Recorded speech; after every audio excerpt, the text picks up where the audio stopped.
creeping.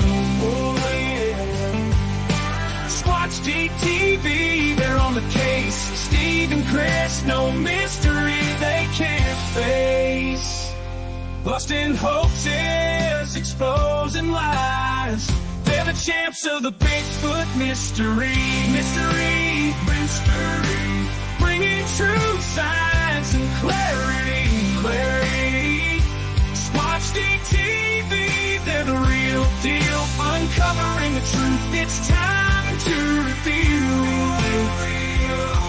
Squatch-D TV, take us on your quest. Find the legend, put the rumors to rest.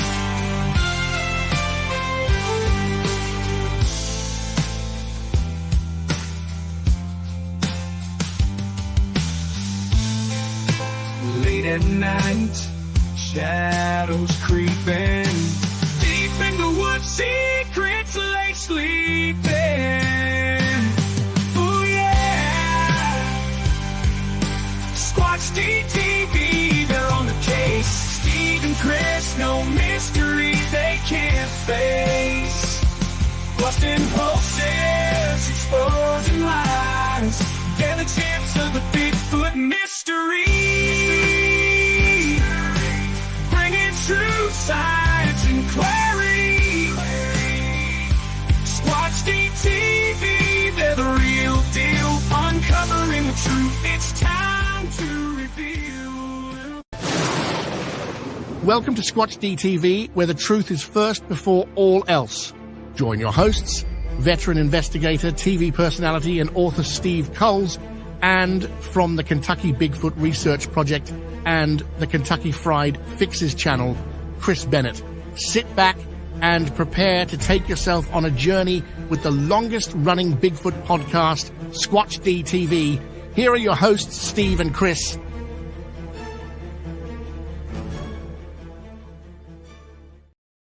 And good evening, cyberspace. Welcome to Squatch-D TV.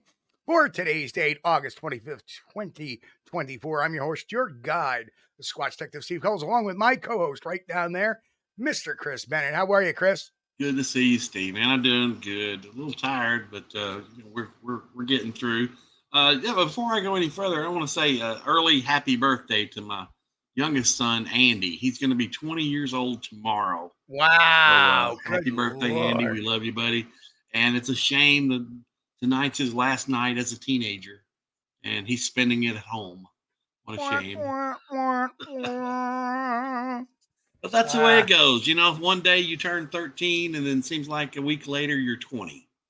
And, good Lord. I remember him when he was...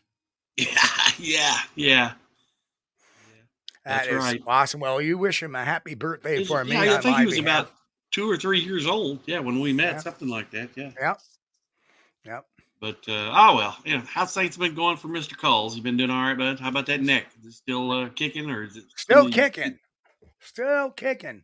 Yeah. You know, the tough thing is falling asleep and getting up, because a lot of times the sleep pattern, I'll wake up sometimes and my arm will be numb, and I'll have some pain, that radiates down to both shoulders. Like I said, the mainstay of the pain has always been in this part of the neck, but it's been lately it's there, but it's almost nil, and that's not too bad considering that I had the shot over 2 weeks ago. So that's hard to find a good position to sleep, and don't waste your money on them magic pillows and stuff. No. They don't work. The good news is that I'm going to have a surgical procedure done the beginning of the second week of September, just before the Pennsylvania Bigfoot gaggle. Yeah. And, it's a same day surgery. I'll be walking out. And so it's not a fix. It's a Band-Aid over the issue. The Band-Aid is the major issue is the pain.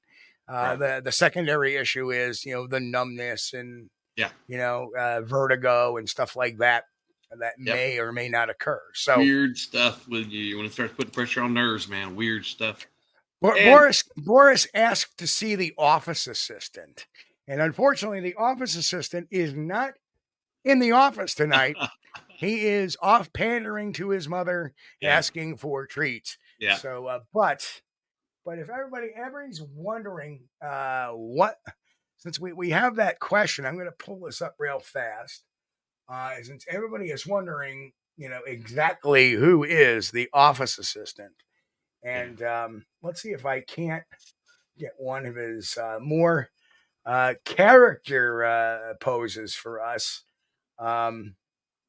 because he is quite the character. And I don't know why on this folder I do not have any more of his reasons. But see if we can't pull this one up. Oh, hang on. There we go. We'll show these two. So I'll show you guys the office assistant since since you asked about it. I'll show you the Pete H. Thank you so much. Wow. Look. Oh, and thank you, Walter, as well. Walter, my goodness. Walter Kroll gifted 5 memberships. Thank you, Walter. So this is the office assistant with his German Shepherd sister, Hope. So there they are. And the office assistant is on the left, by the way. That is correct.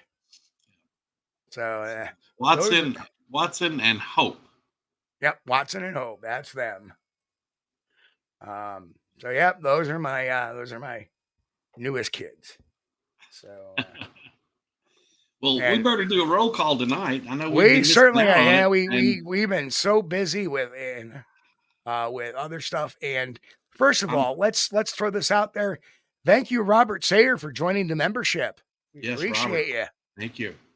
Walter, as always, thank you so much, sir. Gifting Walter, 5 memberships. And Pete H., thank you again, brother, for becoming a member. And for those that are wondering what we have in the membership is the latest video I cut was where I did my Hocking Hills lecture. So it's my Hocking Hills presentation on the latest one. About an hour long. You get like a 1-day preview of the videos before they go on the channel too, right, Steve? A long form video. Sometimes we can't, obviously, for this, but unless there's something really breaking news that we have to get out there quick. Normally, if I do a video, like I said, I am in the works of another membership video. I'm gonna be probably filming that over the next couple of days. I gotta see what man chores I have to do tomorrow because honeydews. Let's get to the roll call, and I see we got a lot of new names. And again, well, to all the new subscribers, thank you for joining us. Sit back, relax, kick your feet up. Make yourself at home, grab yourself some popcorn, your favorite beverage, adult or otherwise. And, we're here to have a real good time. So, and today we got quite the show, and we'll explain that in a second. But let's go to the roll call. First in again was Robert Sayer. Mick Siphon is in the house. Pat Collins. Hello, Pat. Relic Tomanin stopped by and said hello. He's going to catch us on the flip because he's over the pond. Catch you on the replay, bud. Thank you for dropping in. Here's a new name, Straw Dog 1. Welcome, Straw Dog. Sir. Welcome. Walter Kroll, again, thank you for putting that. Ammon Chris. What a man. Good evening, sir. Daniel Weeks, good to see you. Don Gummel, hey, how you doing, brother? Larry Sharp, what's going on? Larry. 30 Woods, what's happening? Sandra Piper, hello. Karen Fisher, new name. Good evening from Ohio. She says, well, I love Ohio. So great place, and hopefully I'll be out there sooner than later again. Pete H., of course, in the house. Thank you again for becoming a member. Angel Nolan, what's going on? Little Kilroy was here. Little Kilroy. Kaiju Ninja, 1985. Hello, Kaiju. Good to see you, Gary Johnson Sr. Oh, there's the bouncer, Jen. Hello, Jen. What's going on? Jen. I'll be seeing you just in a couple of weeks, along with finding the trackway. And by the way, he's lurking around in the chat room too. Tennessee Cherokee, good to see you, sir. Cherokee, welcome. Nikki, Sasquatch Secrets with the typo. Of course, we two shaved that one, didn't we, Nikki? Boris Khan, Gorny Goo. Boris, good to see you. Mrs. Trackway is in the house. Dun, dun, dun. Trackway, welcome. Welcome. Keep an eye on him. Let's see. Helton, a.k.a. Fast Man. Chris, what's going on, brother? Good to see you in chat tonight. Robert Denduven, good to see you. Robert, I'm And we're lost. getting towards the end here. Ristol, good to see you, Ristol. Bristol, welcome. Jeff D. Smith, welcome. Arthur FD. Watch, hello. Kathy Zabrowski, we've been seeing you lately too. Welcome back. Mike Stetton, good to see you, my friend. Mike. The Beatron. We haven't seen him in a while. We're in the chat. He's probably, like I said, you guys are watching the show and just Beatron. making it live every once in a while is great and saying hello. So hello to you, the Beatron. Good to see you. Yeah, welcome. The Great Awakening, who got one of the gift memberships. Well, welcome, the Great Awakening. Good to see you. And welcome to the channel. Who else? Jay Fritz. There he is. Jay Fritz in the house. Yeah, I'm trying, but I'm lost, man. I got lost about halfway. I'm getting there. All right, Jeff. Pine Island Research is in the house. Good to see you, Jeff. Yeah. Pine Island. Josh Howard. Hello. That's a new name, I think. Welcome. Welcome, sir.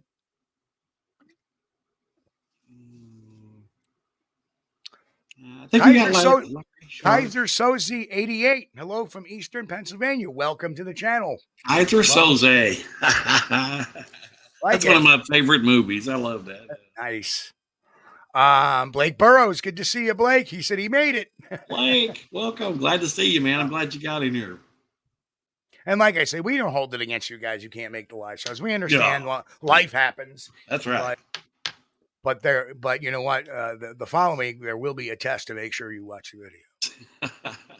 Anyway, I think that's everybody. That is everybody right now. If you missed anybody, it's not because we don't love you, and we want to say hello to all the lurkers out there and everybody listening to the podcast. That's right. Now, let me get into a little bit all about this. This is over the many years I've been doing this. And for those who are new to the channel, I've been at this since 1998. And it's been quite a long journey. And when I first got involved, being an investigator, a professional investigator, I wanted to get myself. Oh, grasshopper. Sorry, chop liver. I'm sorry. We owe you one. We'll throw a shout out for you next time twice. How about that? Grasshopper, we love you, man. We do. It wasn't on purpose. That's for sure. Finding the trackway. Look at this. What? Oh my goodness. Why, thank you, sir. Oh, thank you so much. You're too kind. You guys make this channel possible. We really appreciate that. And like I said, you join the membership. If you like it, if you've been gifted a membership and you like what you see and you're enjoying the channel, this is a great way to support the channel. It's only 99 cents a month. We don't have any big contracts or anything to do that. We don't even have a stupid sponsor yet. But the bottom line is that everything we do here is out of our own pockets, and that includes travel and stuff like that. And occasionally we might get an opportunity to sell a few books and, on a shows, but we don't do many shows a year. I do about 4 to 5 a year. Just to let you know, it's like I've done 2 shows this year because one I had to drop out because I was hurt. I actually have done 1 show this year, and I had to drop out of one because that was very early on when I got hurt. But like I said, we don't do many now. I'm doing 3 in the next 6 to 8 weeks. I think I got 1 in October now. They just got asked to do that I've done in the past, and they called us up. And so anyway, I'm babbling. So let's get back to what I was saying. So I started this back in 1998. And what I wanted to do is I wanted to have a solid footing on the ground when I got rolling. And one of those things was trying to find. Oh, is my mic low tonight? It sounds okay to me. If you want to turn up a little volume, though, it wouldn't bother me. My mic has been funny. This computer's been doing a little. All right, that may be a little bit better. So, yeah, I can't hear the difference here. So I don't know. It sounds okay to me. Okay, so I just turned it up a little bit. Oh, am I too loud? No, you're fine. You're fine. Well, I've not done anything with the microphone. If it's done something on its own, we'll have to get in there and And whip it back in shape. for those who've gotten into this field in the 2000s, or even the mid 2000s or the 2010s, or even the 2020s, the 90s was kind of a renaissance era for Sasquatch research. There was a lot of data being collected at that time. There was the John Green database. There were many doctors, Dr. Leroy Fish, Dr. John Bindernagel, of course, Dr. Wolfhenner Fahrenbach, who's since retired from the field many years ago. Obviously, Dr. Jeff Meldrum. You had Dr. Krantz for a spell. And, John Moynizinski. Really, yeah. Yeah, John Moynizinski, Kathy Strain. So you had all these folks here, and there was a few others that were really veteran researchers. The late Tim Cullen, who passed away probably almost 20 years ago by now. And a lot of these guys put together a lot of researched data and information. And a lot of this today, we're looking at the work of Dr. Wolfhenner Fahrenbach.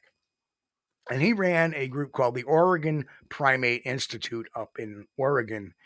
And actually had obtained hair samples that tested positive for primate, lacked the medulla, all that fun stuff. And in case you're wondering, the medulla is that it's like the core of a hair follicle. Well, strangely, they found that the medulla was not present in this hair follicle, so they never tested it. Never did get anything. And Jeff, do you know Robert W. Morgan was not in my circles back then? And yes, thank you, Grass, for reminding me. Is that he was in some documentaries in the 70s? Yes, correct. And in case people don't know, Henry Franzoni was another big researcher in the 90s at the time. He just passed away a couple of days ago. Oh, so our condolences to Mr. Franzoni's family and friends. And I forgot completely about that because, like I said, I've been running around all day today. But Robert Morgan was still making the rounds during the Blog Talk days. Yes, he was. Yep, absolutely. Shows there. Yep. So a lot of the stuff when I hit the ground rolling, we had a lot of stats.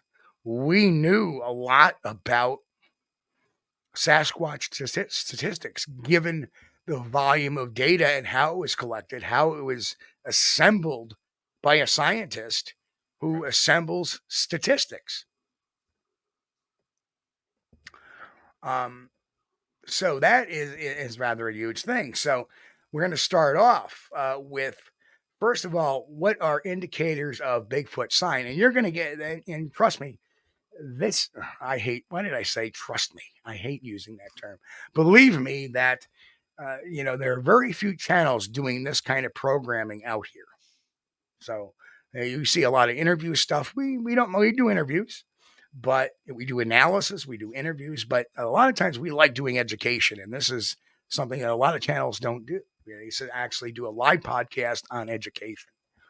So indicators of Bigfoot sign. Obviously, footprint suppressions. The most common sign, footprints can reveal details about the creature's size, gait, even anatomical features like dermal ridges or a double ball on the foot. And the text provides detail, and this is Henry Fahrenbach. The text provides detailed criteria for distinguishing potential Bigfoot tracks from those of other animals or humans. Broken treetops. Bigfoot may break treetops to reach insects or other food sources, leaving behind noticeable damage. Browsing on vegetation. The presence of browsed vegetation, particularly nettles, ferns, and berries, can indicate Bigfoot activity in the area. I've discussed that a lot of times in the past, that when you're a tracker, you're looking in not only for tracks, but you're looking for sign that a particular size has moved through. So if I'm trying to track a bear, there's a certain height at which I'm looking for damage in the brush. Yep. If it's a deer, again. Now, what I have noticed, and what has been passed around for generations before even me, was that about anywhere from about the 5'8" to 7-foot level, you're going to start seeing this. Now, there's only a couple of animals in the wilderness that really can do that kind of damage consistently, and that would be a moose and potentially an elk because of their height and their antler spread. However, when you're in an area, especially New York, Vermont, that's something you have to keep very keen on as a moose. But because of the weight distribution, these hoofs will leave definitive tracks and marks on the ground. Right. So that's another big indicator of, it's something other than a Bigfoot. So again, that's just common basics. This is the basics. Unusual smells. An unusual and offensive smell is sometimes associated with Bigfoot presence through though the text does not elaborate on the specific nature of this smell. Well, in truth, a lot of times the smell is discussed as death, garbage, skunk-like, musk-like, wet dog-like, etc. Garbage is another one. But I will say this, that I have smelled one when we had gotten the Fort Ancast back in 2006. And in case people are wondering about that, because we have a lot of new viewers here, so I need to elaborate a little bit more. But in 2006, I was out with the team in my research area number 1. And after doing some calls for a little spell and maybe some tree knocks, I forget exactly why. Of course, we were going back almost 20 years ago. We began to smell hit us, this really foul stench of a smell. And now I've been a paramedic for those who, I was also a paramedic. Not only was I a professional investigator, as a firefighter, paramedic, and a lead singer in a band. So I've done quite a spread of things. But this smelled worse than a dead body. And I've smelled dead bodies that have been around for a couple of weeks in the house. And I was like, whoa. And then we heard some footsteps around us, very close. Basically where my arm is, going into an arc around us. Now, mind you, it's pitch black out. There's trees. We didn't have any night vision equipment. We just had flashlights, but we operate in the dark. We weren't operating with any light source at all. So after the noise settles down, the smell goes away. And, it smelled like musk, wet dog, garbage, death, skunk, all rolled into one. It was horrid. And like I said, it was kind of a breezy night, but that smell hit us. And then it disappeared just like that as well. Right. So. Yeah, I smelled the decaying body, dead body, and smell it, and like a body been decaying in summer heat. It was really rank bad. Right. Strong enough to where you felt the need to upchuck. It right. initiated a gag reflex. Right. And Straw Dog says maybe an unusual amount of bones, feathers, etc. in specific areas. Right. But you remember, I have found bone piles and skins and stuff like that. But you have to be very careful in looking at the bones. Like I found a pile of deer bones and there was a deer pelt. And I looked down at the bone right away, and where the joint was, it had been cut. So that was somebody cleaning a deer. Right. So a lot of people will field strip a deer or field strip their kill or their prey and leave it on the ground. So you got to be. So I pulled the pelt up and I found the bullet hole. Yeah. But. Yeah, you can look around, Stu. Like I know in Kentucky we have river mussels. And I believe that's one of their food sources. That's just a theory. It's not proven. Right. But, I have found piles of shells. And, but you got to be careful because, you look for signs of a campfire. If there's been a fire around somewhere, then that's obviously human related. And any marks on the shells where they've been pried open or, the fire, once you boil those things, they'll open up on their own, once they're boiled. So that's why it's important to look for a campfire. And then indirect evidence. The text mentions about finding other indirect evidence such as hair, scat, vocalizations, though these are not discussed in detail. Well, I think let's see. This was Dr. Fehrenbach's. Correct. I think maybe the first one up there at the top when he was talking about look for a double ball on the foot. I think that was later debunked as in correct.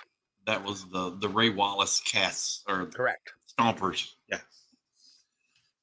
But this is still good stuff. That was the only thing that I saw on there that has been proven to be questionable. Correct. Yep. Very good stuff. Correct. Well, let me replace that double ball with the lack, and we're going to talk a little bit more about tracks in depth in a little bit. So, yeah, the lack of an arch. And we got a couple of new folks there. I saw Matt from Central Florida. Bigfoot wandered in. Hello, Matt. And the Wolf Killer. Hello, Wolf Killer. Good to see you here tonight. That's another new name. Hello. Welcome. Yeah. Good to see you guys. Okay, so when considering track evidence, and this comes from yet another piece of work, a very smart woman by the name of Barbara Wasson, who is really a good tracker. When considering track evidence, there's certain things we need to look. We need to look at track mechanics. And when you look at a track, it tells you a lot of things. And this is something, again, people, like I said, I ended up becoming a tracker. That was one of the goals when I set into this. I have to learn to read the forest, read the ground, read the fauna, read the air, read everything. That's very true. We have Wolf Killer, and guess who just showed up? Brian Wolf. Wait, who wants to kill me? We're a non-violent crowd here, Brian. Don't worry. Wolf Killer, thank you so much. Thanks for popping in and commenting. Welcome, sir. One of our lurkers, and we know you guys are out there. I don't blame you. That's okay. And we appreciate you as well. Yeah, sure do. So, track mechanics include the pressure of ridges, depth and sidewall characteristics of the track. They can reveal information about the creature's size, weight, speed, and gait. Yeah. Stride and straddle. Stride distance between tracks and the straddle width between the left and right tracks are crucial measurements for identifying and verifying tracks. You got to remember, something is standing is that wide. The feet aren't going to be together. Right. The feet are going to be spread out a little bit more. So if you do catch a standing print, and I remember many years ago going to Texas and finding these tracks, and these tracks were fake because at the very end of the row where the water was, there was it was trying to give the appearance of stopping, and the tracks were sitting there like this. Now, I'm sorry, when you have legs that are this wide, you can't, unless you're, pigeon toeing yourself, which the tracks are completely you're walking parallel. Like a runway model there, one leg swinging in front of the other. Comes to mind that great Christmas special, The Nutcracker Suite, especially if you're a male Sasquatch. But anyway, yeah. So it was very clear to me those tracks were hoaxed, and that was and the straddle was what told me that. Aging tracks. The age of tracks can be estimated based on soil type, weather conditions, and the track disintegration. And we see that a lot with snow tracks. Snow tracks have a tendency, whereas tracks in soil and in sand, they tend to erode. Of course, sand, they erode really quickly. Yep. Soil, they erode over time as well. In snow, they don't necessarily erode, but they spread. So, and I've shown in the past, a boot print in the snow that a week later looks like a Sasquatch print because the sun beats down, even though it could be 10 degrees or even 5 below zero, but that sun will start to melt. That direct sunlight will start to melt that track. That melt will fool you. Yeah. And that's why you got to look at these tracks a lot of time for ice content. If there's a lot of ice content in a big track, that would be a very big indicator that, especially when it's really cold out, that's a really big indicator that that track has melted down and frozen over. Right.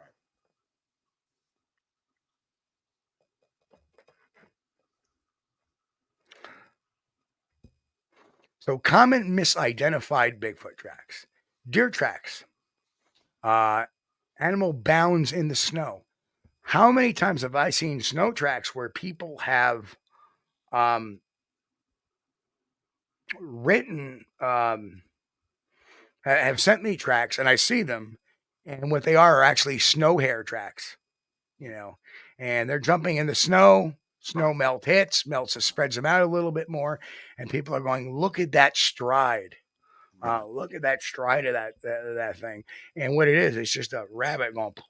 Right. And most of those, the problem they look for those too, they're in line too. And of course, combination tracks. One of the biggest track flaws we see is, and I always say this, when you see a track that has a bend to it, right? That's an overstep track. That is usually a bear overstep where one paw comes down, another one it's a quadrupedal trait. So I see a lot of people coming in, look at my tracks, and everyone's got a bend to it, left to the left, to the right. That's not a working foot, right? That's not a working foot. And we got to remember that a Sasquatch likely has, as the tracks have indicated over the last number of years, is that they have a mid-tarsal break or a mid-tarsus or a mid-flexible foot. Right. Yeah, there's a aspect of their foot that we don't have. And again, we've talked about the melted tracks and snow and sand and stuff like that, and sand especially, because sand, you can put it down, and the dispersion rate, since you're dealing with a very loose soil type, sometimes if you skid and walk, it can make that look even bigger as well. Yeah, you really couldn't tell anything about sand.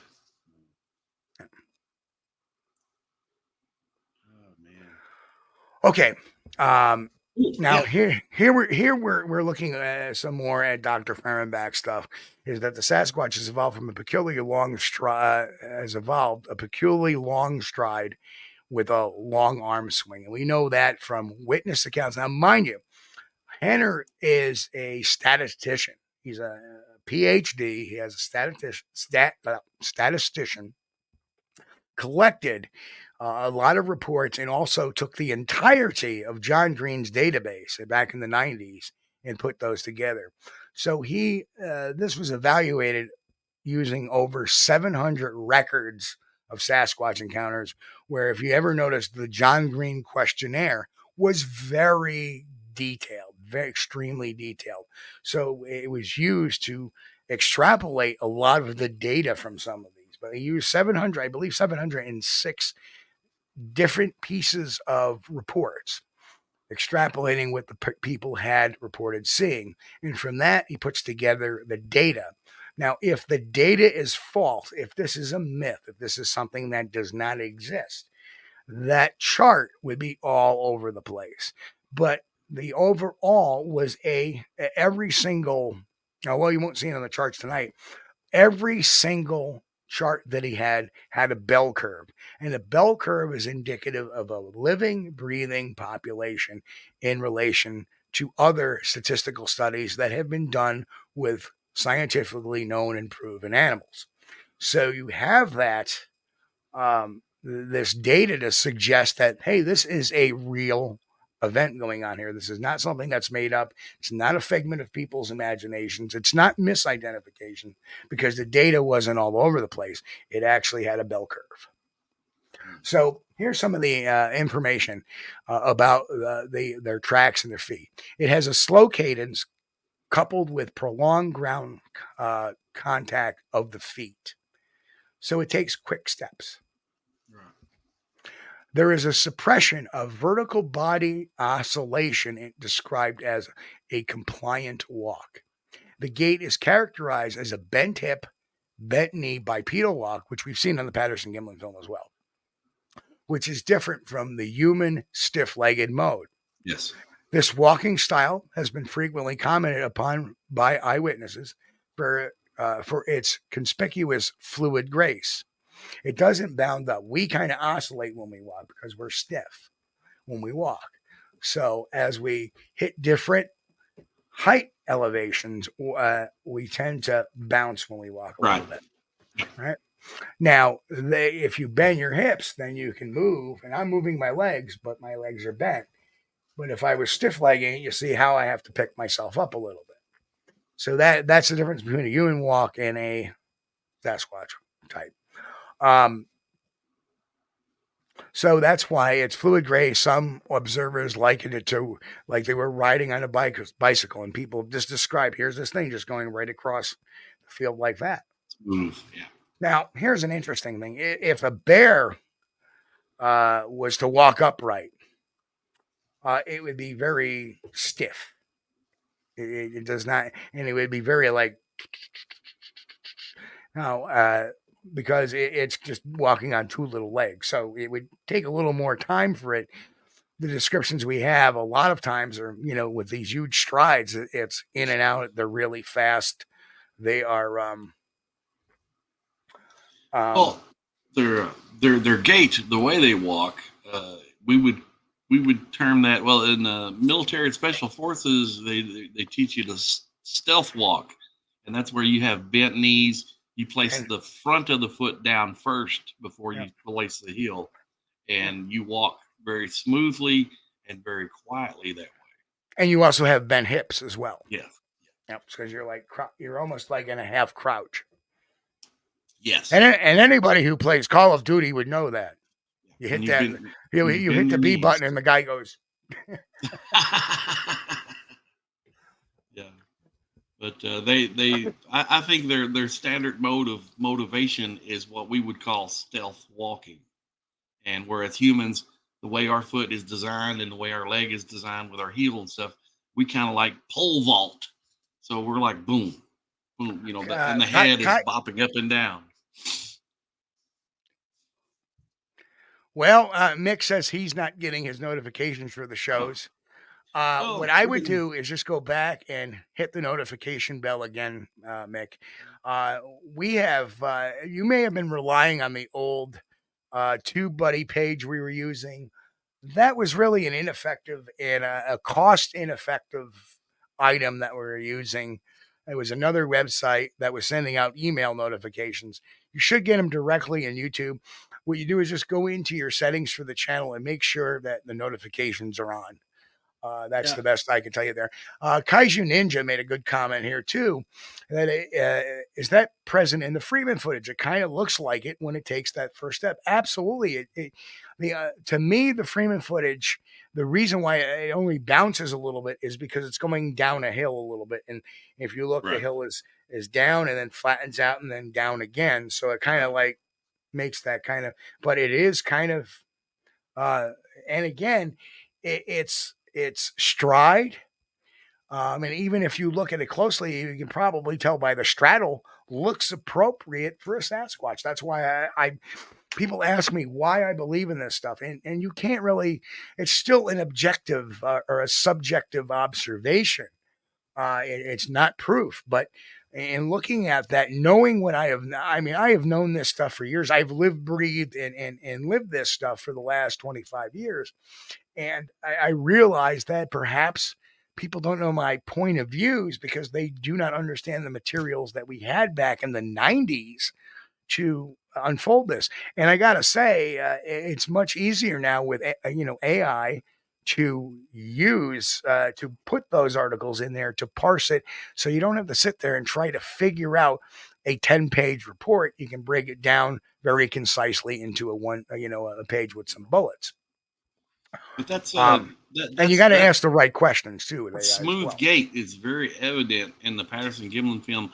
After M.K. Davis did the screenshots and put the video where he leveled Patty and let the background move around, he did that frame by frame, and that shows you how smooth she was walking across that sandbar. You see that head, there's not much movement. It's pretty straight, pretty smooth. Whereas a human would be bobbing up and down. Correct. And we know from the measurements on the trackway that the stride, the length between the toe and the heel of the next track was between 42 and 46 inches when she was walking. And they also said that it picked up when she picked up speed towards the end. it stretched out to about 65 inches. So 42 to 46 inches. Mark that on your floor with a measuring tape. You know what? Mhm. Kaiju says would be tough to do with legs bent for a human. Right. Yeah. Truthfully, let me comment on that. When I'm moving in the woods and I want to be quiet, because like I said, 25 years of doing this, guess what I'm doing? I'm walking with my legs bent, my knees bent, and my hips bent, and Right. I'm moving. And believe it or not, it's actually easier to go over terrain that way Yep. because you're not putting yourself, we're meant for walking, and this is the way we have evolved over time on flat surfaces. If you've noticed, even though we had cavemen, we as Homo sapiens and even Homo erectus did not propagate in mountains. We propagated in the flatlands and on the plains and on the steppes, right? Yep. We were meant to walk on flat surfaces. And really, Conversely,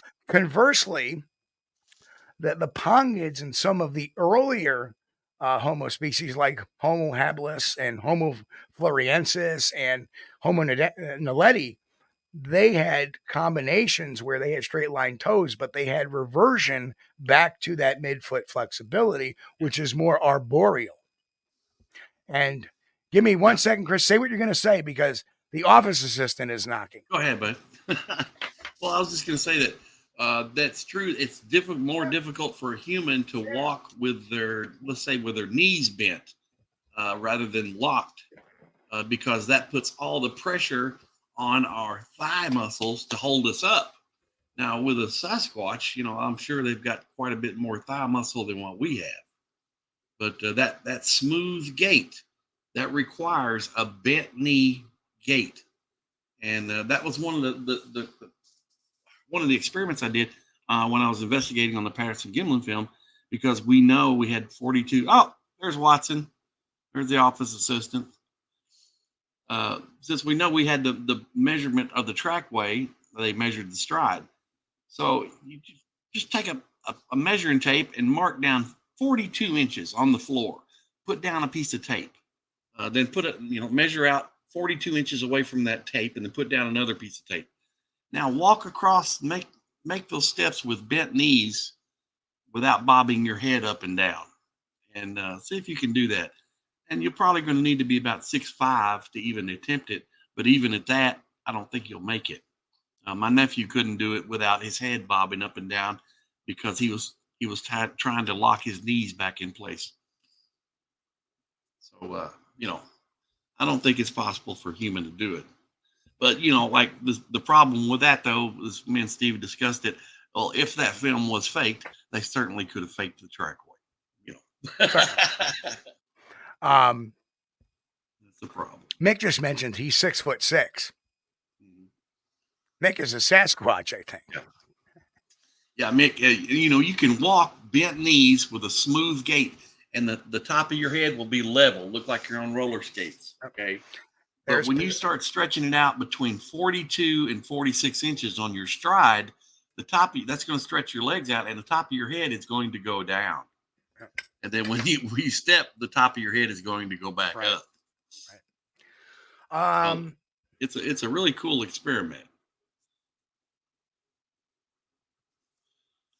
Had it not been for the Sasquatch question. Yep.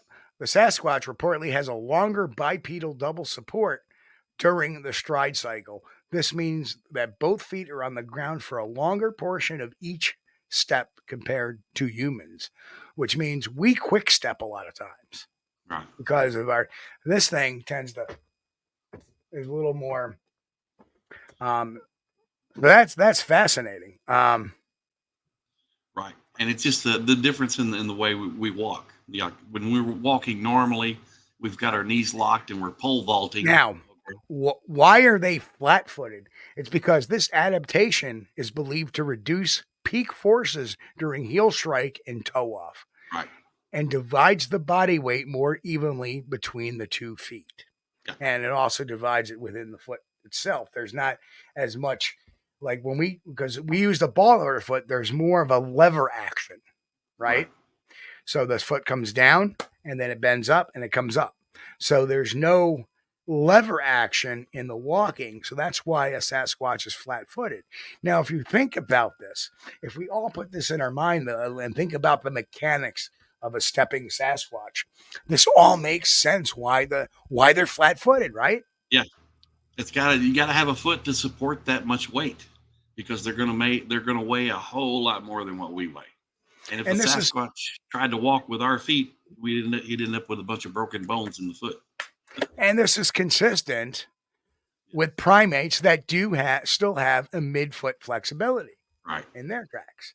So that's another very interesting fact. Who would know this back in the 1950s when we started pulling tracks? But if you think about it, tracks have been reported for, a few hundred years already. Right. So, yeah, Lewis and Clark found tracks. Right. Again, some footprints suggest a metatarsal hinge showing flexing of the middle foot, similar to a gorilla's foot, rather than having a rigid arch like the humans. Right. Yeah, the arch would be no good for supporting that kind of weight.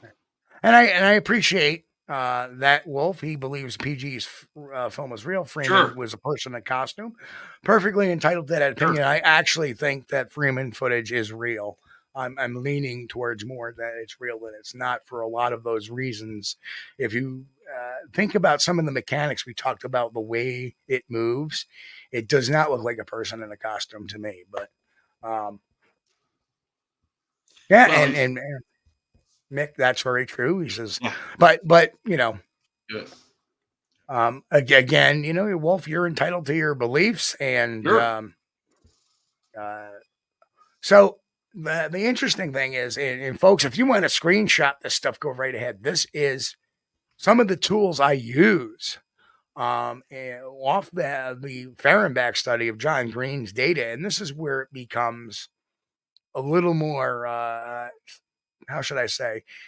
There is no this is not hypothetical here. This is the facts as the reports came in and were correlated. And this is a correlation between the heel width and foot length. So there is a correlation between that, as you can see. So when I'm looking at tracks, I turn to this chart and I look and see if it's within those parameters. That's really great. Like, people wonder, like, well, how do you know that track is not real, Steve? Well, it doesn't correlate with this particular chart, but I don't tell them that because people don't know that chart. And usually when I know it's not a Sasquatch print, generally because of this chart as a basis, there's a couple of other charts you're going to see as well. It kind of helps me discern what's going on with the track.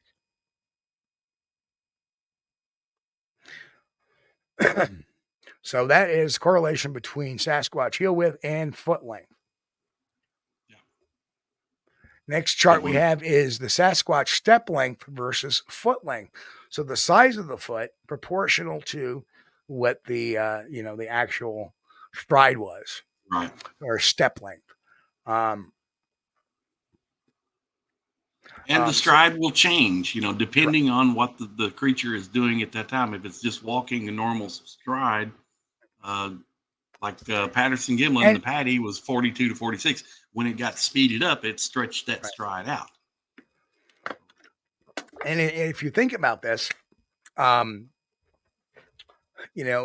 have this kind of bent hip, bent knee gait, right, and they're still getting a huge sign. So when they go to a run, they tend to straighten up a little bit, and that's why they move even faster.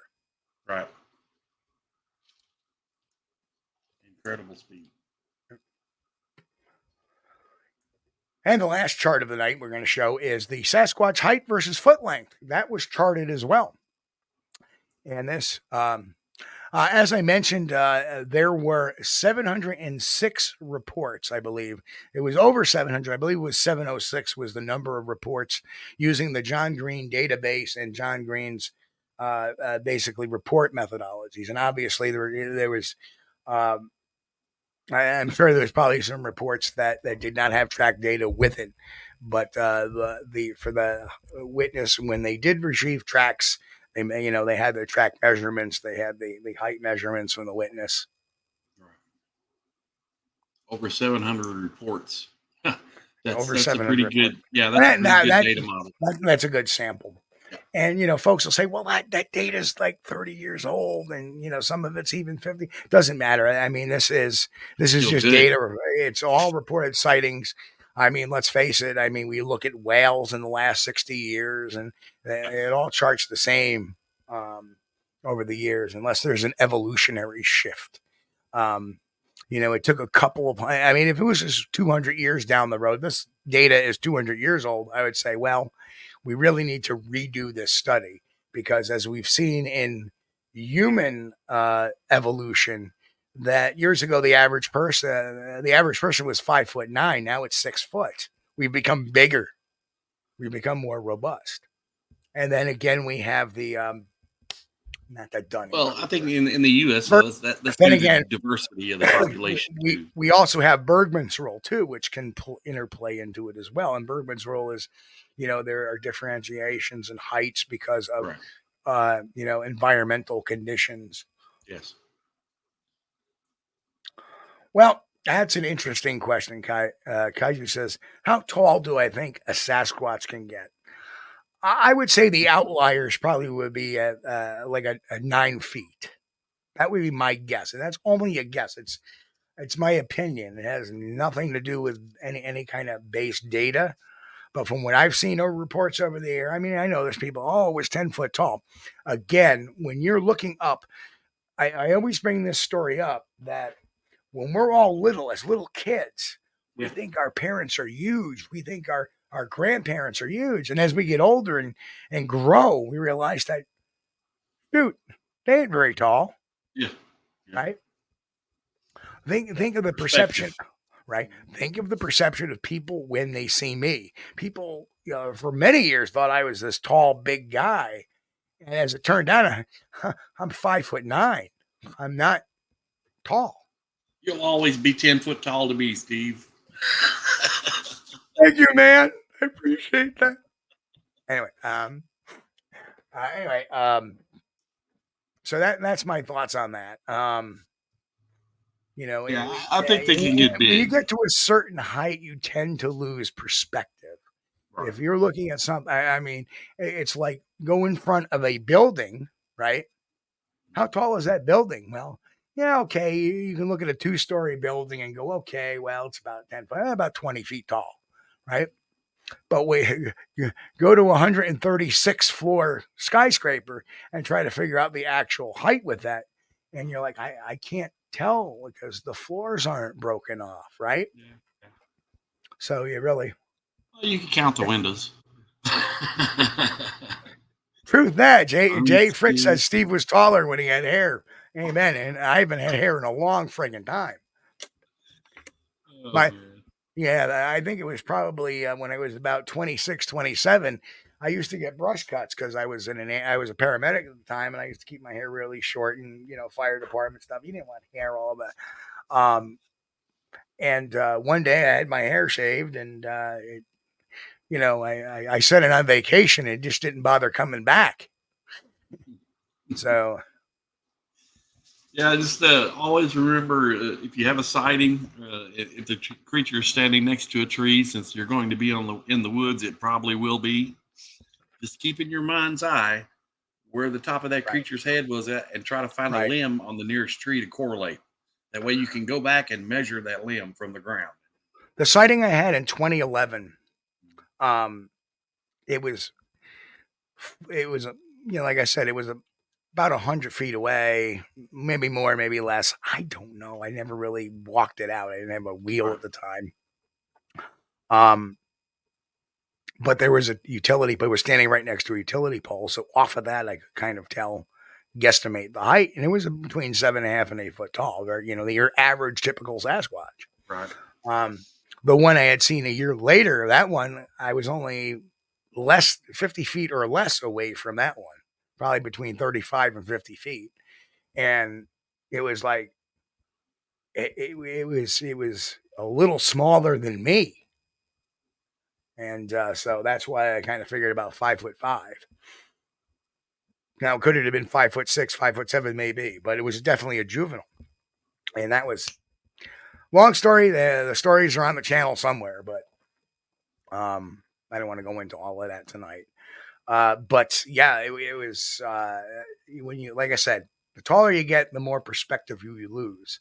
But so that's another chart. So if folks have had a chance to screenshot, you can always go back and replay and grab screen grabs of those charts. Yeah. Use them. Please use them. This is good material for you guys to kind of base your own little investigations at home. Use your Windows snipping tool. Yep. You can catch it.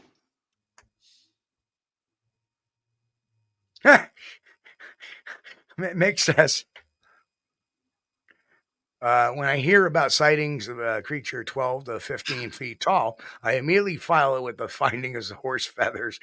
Very true, because if you think about it, if something is 10 feet tall, that is huge. That would be kind of hard to hide in the woods, wouldn't it be? You know, like I said, the outlier at 9 feet, you're beginning to perhaps you're going to start noticing these things a lot. They're not going to have the grace. And we have to look at the PG film. If you believe in the PG film, you know, depending on who you talk to, it's anywhere from between 6'8" and 7'4". So that all falls within the realm of what we say. Yeah. And that's, of course, Wolf Killer. I agree with that wholeheartedly. Bill Munns has got one of the best studies on the Patterson-Gimlin film I think anybody has ever done, including using the science. And he's done things that nobody else has done. If there is any, you know, I have Grover Krantz books. I have Dr. Jeff Meldrum's books. I have Brian Sykes' book, the late Dr. Brian Sykes. I have Bill Munns's book, When Roger Met Patty, and I have the Bluff Creek Project book. So the data in that, the information in those books, and all of those books are just phenomenal. And then I have other books that, like the Boggy Creek case, the Boggy Creek case book, stuff like that, are great for pulling out behavior details and stuff like that. The Bigfoot case book. People forget about that. Now, one thing I found out about the Bigfoot case book, which were written by Colin and Joan Board, they're from the UK. They collected all these Bigfoot stories. I found that some of them, their time and dates were correct, but some of the details on them were a little bit off on the cases I know, because they talked about cases in my area and they were off a little bit. So, you know, you always have to take everything with a grain of salt, and like compilation books like that, unless something is really detailed. You know, if there's detailed accounts, like Doug Waller writes very detailed books on, and he's got like 7 or 8 books. When he takes reports, he puts them in story form. So those encounters are very detailed, and from that you can ascertain they're probably accurate as to what the witness had seen. When you look at a summary report, you got to kind of Now I can say this also, that Monsters of the North Woods and Bigfoot Encounters in New England, New York and New England, which is, both books were written by Paul Bartholomew. Monsters of the North Woods was written by Paul Bartholomew, Robert Bartholomew, Bill Brand, and Bruce Hallenbeck. That was a compilation of reports. Those are very accurate as to it. And knowing my old mentor, Bill Brand, I would expect no less, because he was a very, very big stickler on. And that's the other thing, is that my mentors were Paul Bartholomew and Bill Brand, and Paul was the guy who went out and collected those stories, and one of those guys who would go out. And Bill was a guy that would put boots on the ground and be a stickler for detail and a stickler for fact and toeing the line. So, all right, I gotta let the office assistant out now. Interesting stats. Average height estimated to be 7'10". So yeah, well, that figures out well. I think a lot of it, people may be misunderstanding about judging the height, because if you take like a 2x4 that's 8 feet long and hold that up, that's pretty tall. It's really tall. So I think people might be seeing a shorter Yeah, creature. and Jen's right too. I mean, we can. I can't say that joke. This is a family show. Pat Collins. Um. And Jen makes a great point too. You add the stress factor in, and, Right. I talk about that in my latest book Yeah. too. Up Time for a Shameless Plug: Psychology of Bigfoot. Came out June 1st. I talk about different things about how people perceive things and etc. But anyway, the average height of an is estimated at 7'10". That's the average height, calculated with an average weight of 660 pounds. Again, these are estimated. The average footprint length, which is more objective than subjective, was 15.6 inches long. Very par for the course what we get up here in New York State.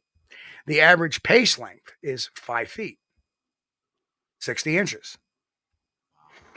And using models of other primates and other Homo sapiens and stuff like that, gathering all the statistics using that height and weight distribution of those particular animals, and then putting that and plugging in. Basically, the way it was done is take the height and weight distribution of each one of these primates and compile that to their age, and then you'll come up with an average thing, and then you can apply that formula to what we have here. And then what you have is the growth curve for a female Sasquatch suggests sexual maturity at 9 to 10 years old and a lifespan of about 36 years old. So that's very fascinating stuff. I don't know exactly how he came to that. I could break it down more, and I can read more about it.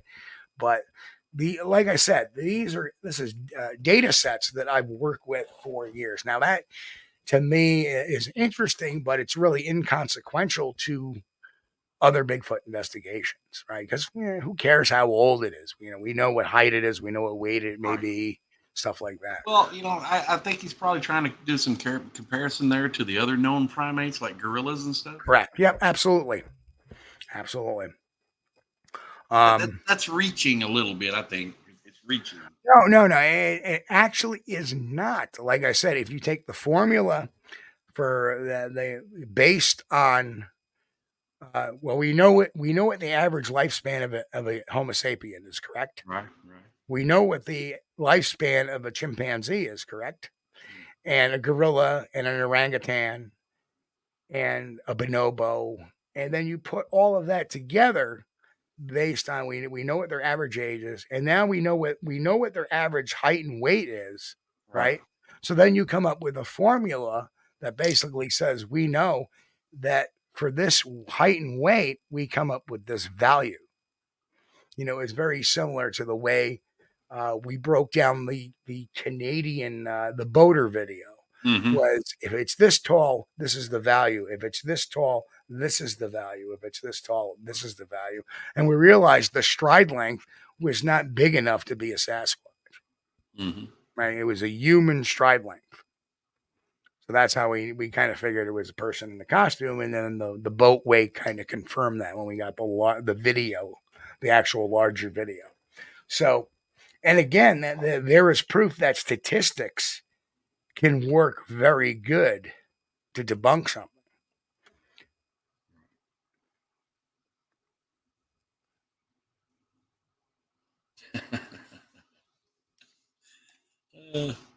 Trackway says, "Oh, throw ratio math at us." Yeah. Well, that's the funny thing. That's what scientists work with, and that's what we should be working with is data sets.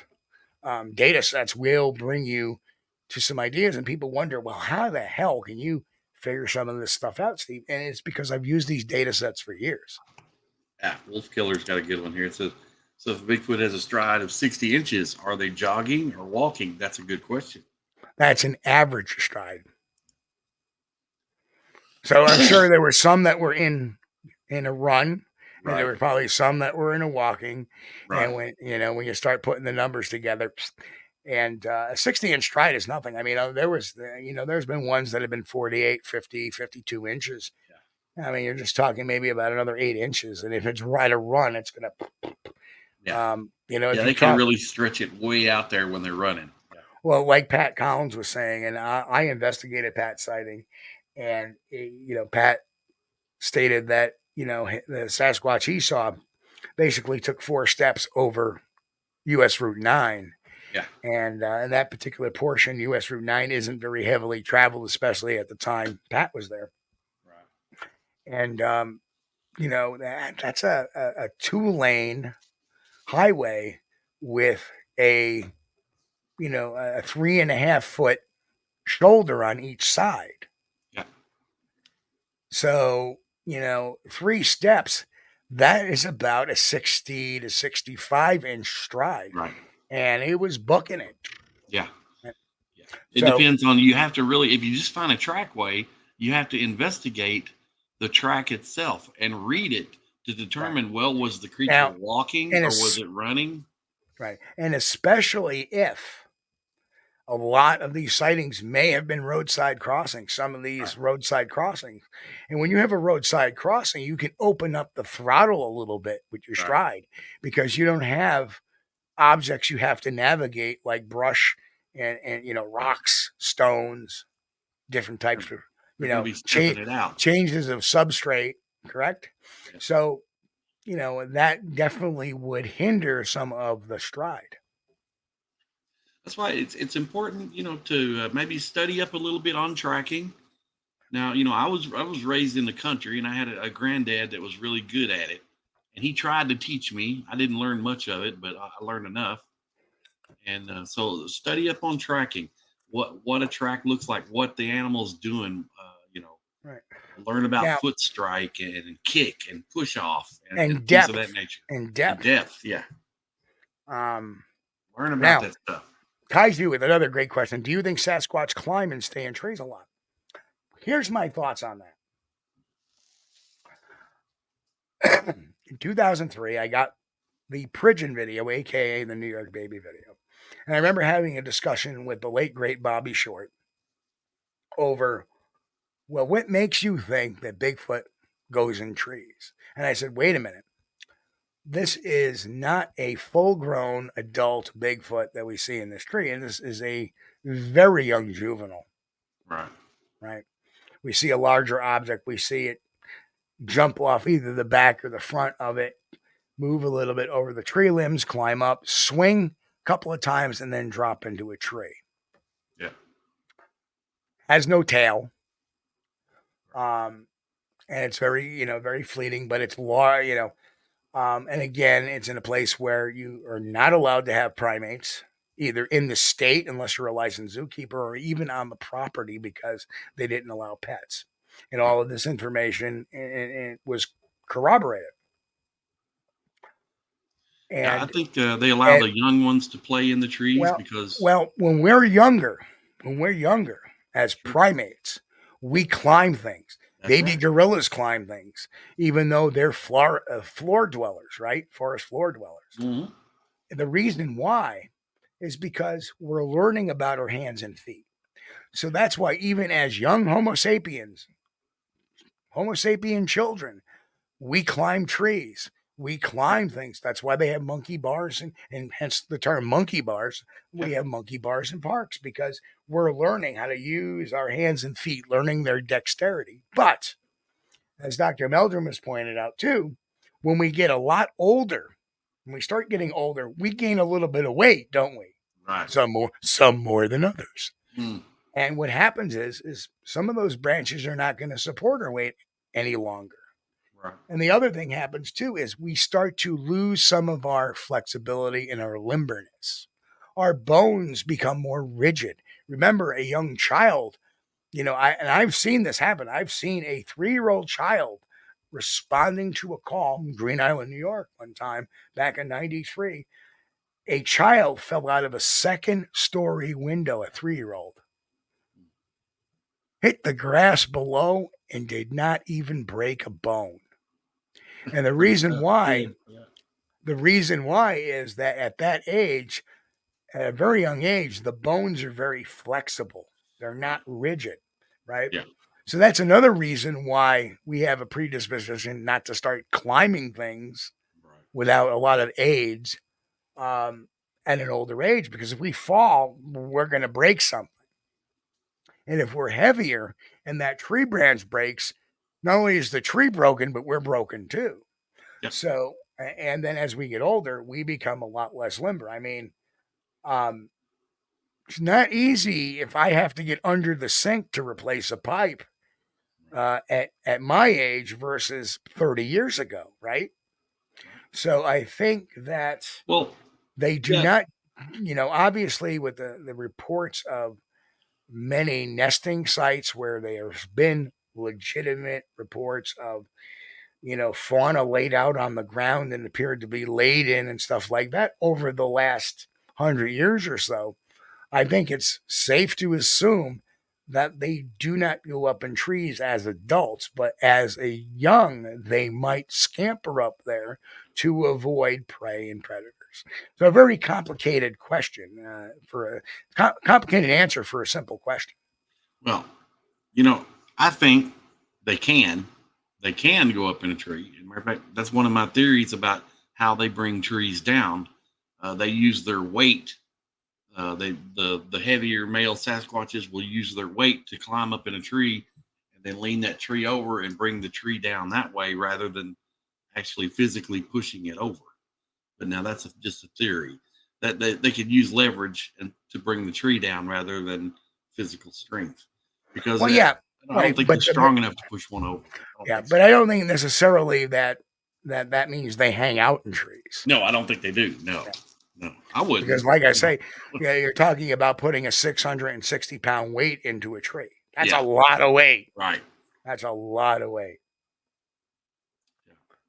Yeah, the kids can bebop up and down the trees, but the mom and dads probably stay out of it unless there's something going on.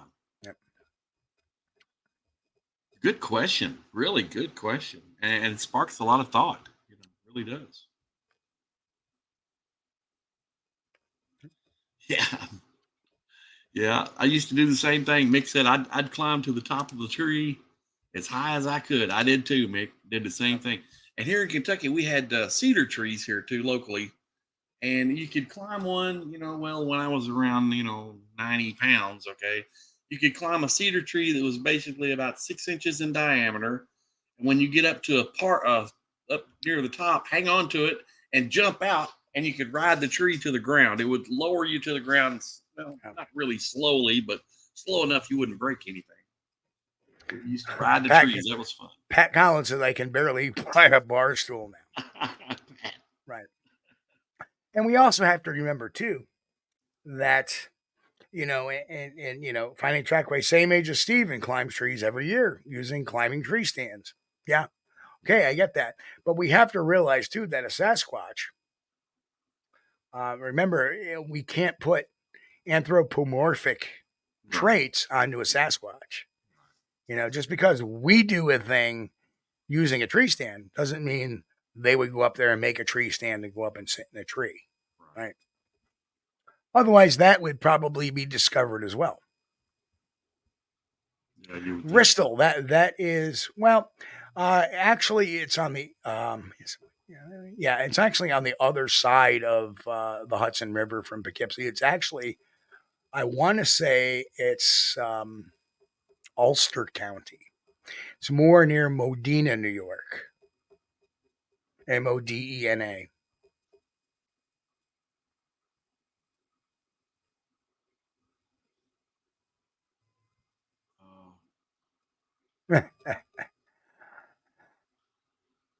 Well, no, I'm not saying they're like our own children.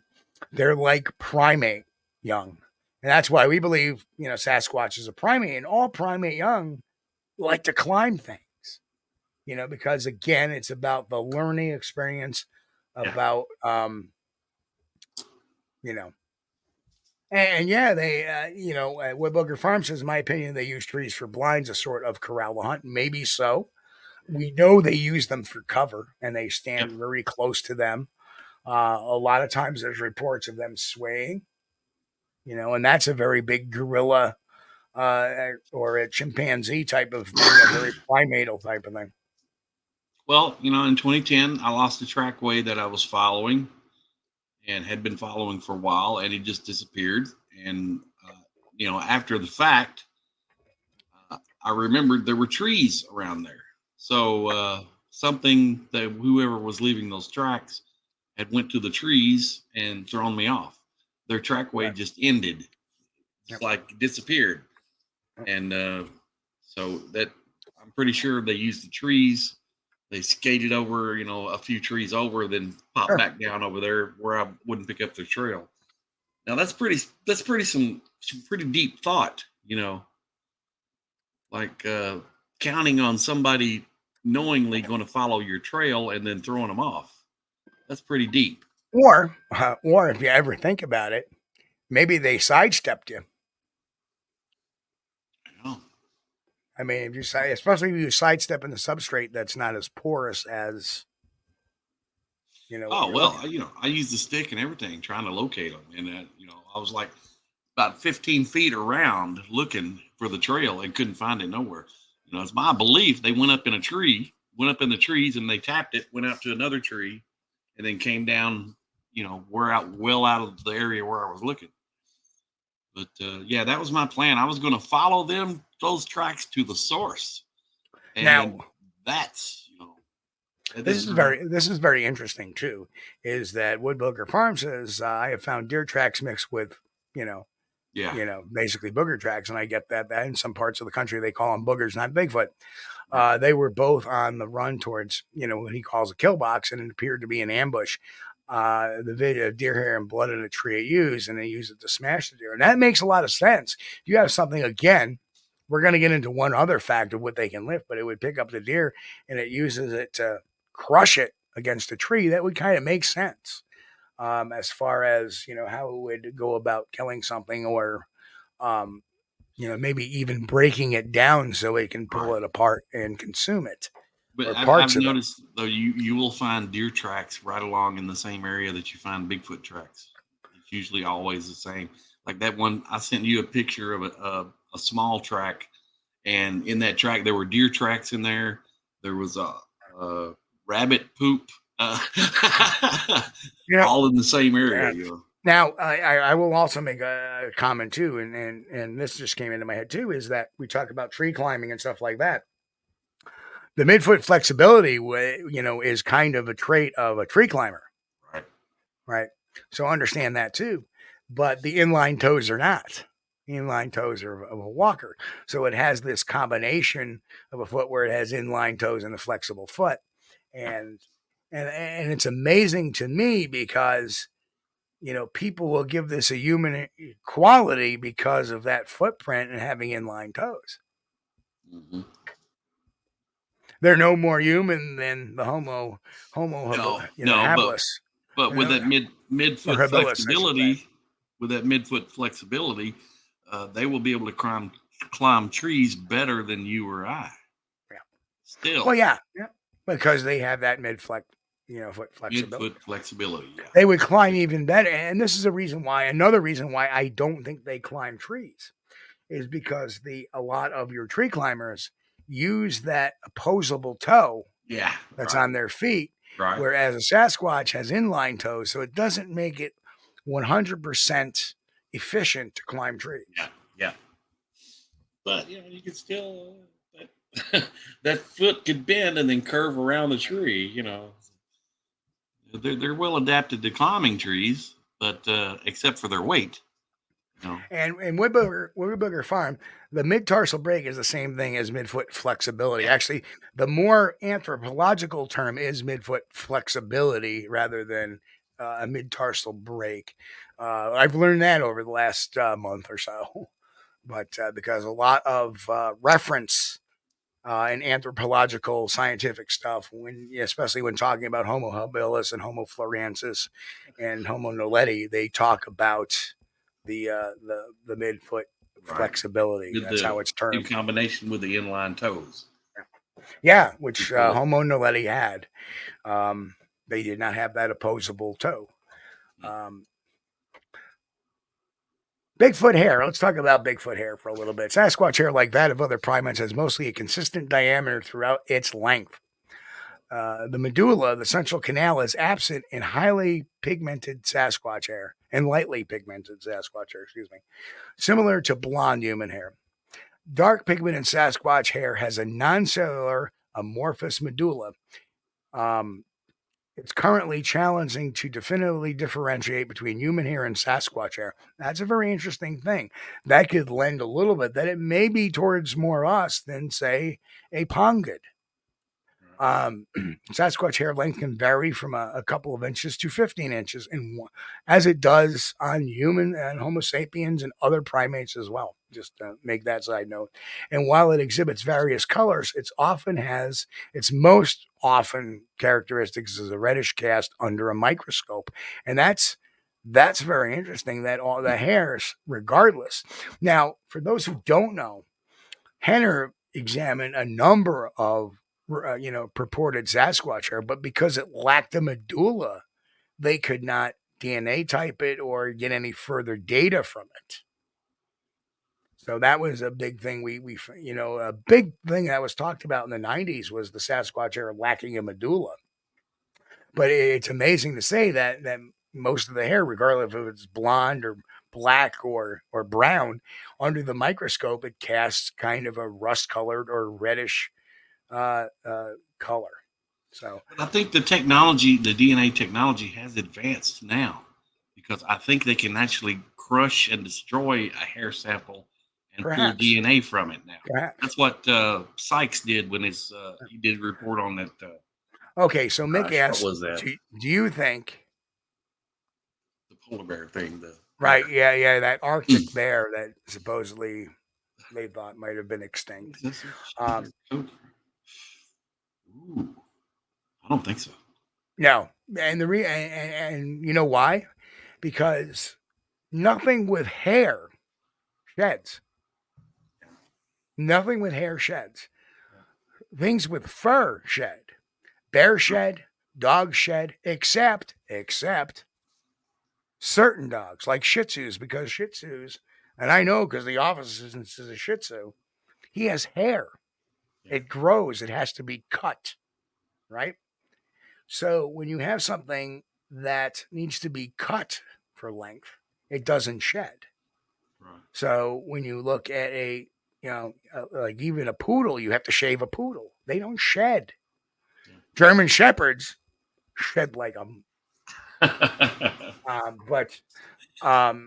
Well, you can also no lower primate or New World monkey or higher primate or great ape, none of them shed. We lose hair naturally. It falls out eventually, but it's not considered, it's not like where all of a sudden in a season we lose a coat, because we don't have coats. We have hair. So. And you can do your own research. If you find some unidentified hairs or hairs you may have a question about, you can purchase. I mean, this is how great modern technology is gotten now. For around $20 to $30 or something like that, you can purchase a microscope off of the Amazon jungle site, whatever, and you can put that hair under a microscope and look at it on your computer screen or on your computer monitor. And if you and I know a couple of ladies and think, well, I have hair and I shed. You're not shedding. That's actually the hair follicle dying. Yeah. That's what's happening. And then you may have a regrowth of a follicle, or the actual follicle itself dies and it falls out. Yeah. And Mick says fair point, Steve, but Sasquatch hair also lack a medulla. Yeah, you could verify that under your own microscope. And Google, you can do online. There's so many slides, hair samples you can look at for comparison. Let me clarify that. Is that the hair they have looked at lacked a medulla? Right. Doesn't mean they do not have a medulla. Right. That may have not necessarily been Sasquatch hair that they looked at. Very true. So, even Dr. Meldrum, I believe Dr. Meldrum and I had a conversation about this, and I think he said that, some of the medulla may actually be faint or much narrower, right, than what we're used to. So sometimes, But if you're doing your own research on hair that you've collected or one of your team members has collected, invest in a microscope. Look for things like the main thing. Look at the tip of the hair. Has it been cut, or is it goes to a sharp point? No, Yeah. You want to know definition of irony, Chris? what's that, man? The two bald guys here on the show are talking about hair. I know about hair. I just don't know how to grow it. I know how to grow it. I go to the barber. I tell him a little off the back. I mean, a little off the back. Anyway, yeah, you can do your own science work for a matter, $20-$30, and if you have a hair sample or you locate a hair sample or one of your buddies found something, it's worth it to look at it because you may have something worth sending off for verification. And the way the technology is now, and I'm sure it's improved since Dr. Brian Sykes did his study on the Arctic bear. I'm pretty sure that you could probably send get a DNA sample off of a hair sample. Now, here's some interesting statistics out of the study. Again, this is not subjective. Right. This is hair color. Dark or black, slightly over 60% of the sightings fall into this category for this study. This includes variants described as brown black, red black, and dark brown. Right. Brown was about 30% of sightings described as brown, including dark brown, light brown, and red brown. And then others were about 10% of all the other sightings, which included gray, light, off-white, white, and blonde category, which includes descriptions as dark and light gray, gray brown, silver gray, silver, and silver tip. Now, the interesting thing is that I remember a report out of Pennsylvania with a couple of guys riding horseback, and one actually happened to be a state trooper, a very high-ranking state trooper, and they were riding down a horse trail, and they said the thing looked just as surprised to see them as they were it. And it was a 5 foot tall silver, or actually they described it like it had the hair color of like the blue hair, the little old ladies that have the blue hair. Right. That's silver. Yeah. They described the hair as a silver one. And it looked at them like all surprised, and they just beat feet out.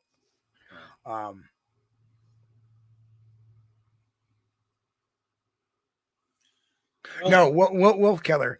What I'm saying is that none of the primates shed. I believe Bigfoot is a primate, which it has all the standards of it. No. And because of that, Bigfoot does not shed. No, right. Negative.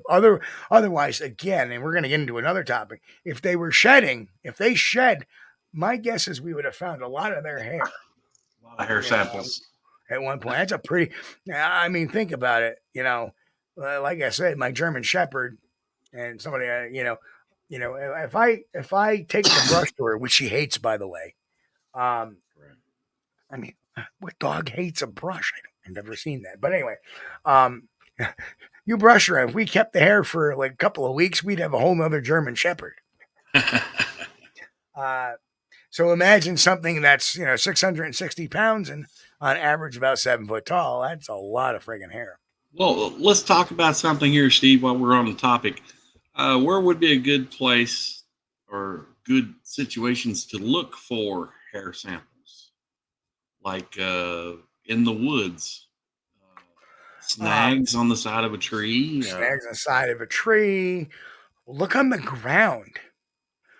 Sometimes there's a lot of brambles on the ground, and if you're tracking something that's walking, it might catch one of those leg hairs. Right. Now, mind you, got to understand that, and this is something that really made me look at the Patterson-Gimlin film with a lot of recognition, is that, where there is a lot of wear and tear, there is less hair. Yeah. And if you look at Patty, if you notice, her thighs had less hair. Right. Under her arms had less hair. Yes. Along the sides of the thoracic cavity. Right. You do not have hair. So that to typical me is high wear areas will be less hair. Yeah. So to me, it didn't look like a suit because of that. There it is. Thank you so much, Jay. Jay, thank you so much. You guys are too kind. Oh man.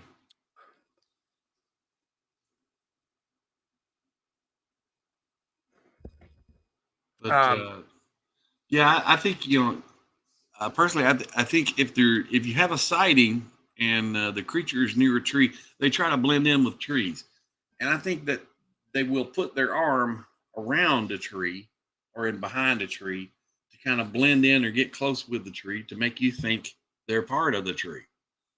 And so it's a good idea if you're in a sighting area to check out the bark around trees, especially if you find footprints next to a tree. Or the branches of the brambles. Branches, yes. The you find a trackway say are Velcro strips.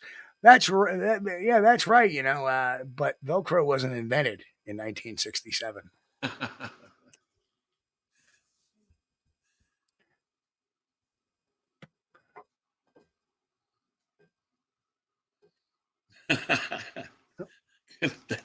That's a good thought. Could a Sasquatch use a tree as a scratching post? Absolutely. I suppose they could. I mean, they probably got itches just like we get them. Guess what? If I get it back, if I get like, oh man, and I can't reach it, especially with my neck injury, I can't get my arms cranked the way I used to back. The best thing I can find is a brick wall because it's got that coarse surface. Yeah. So. And one of the things I'm hopeful about, especially in the Pacific Northwest, where they're studying those nests, is they'll be able to do some forensic recovery of the ground area inside that nest and get any loose DNA, loose right? hairs. Yes. Yeah. Yes. Great spot to be looking for hairs if you could find a nest. Whatever kind of hair you find in there is going to be a good indication of what was using that nest. Exactly.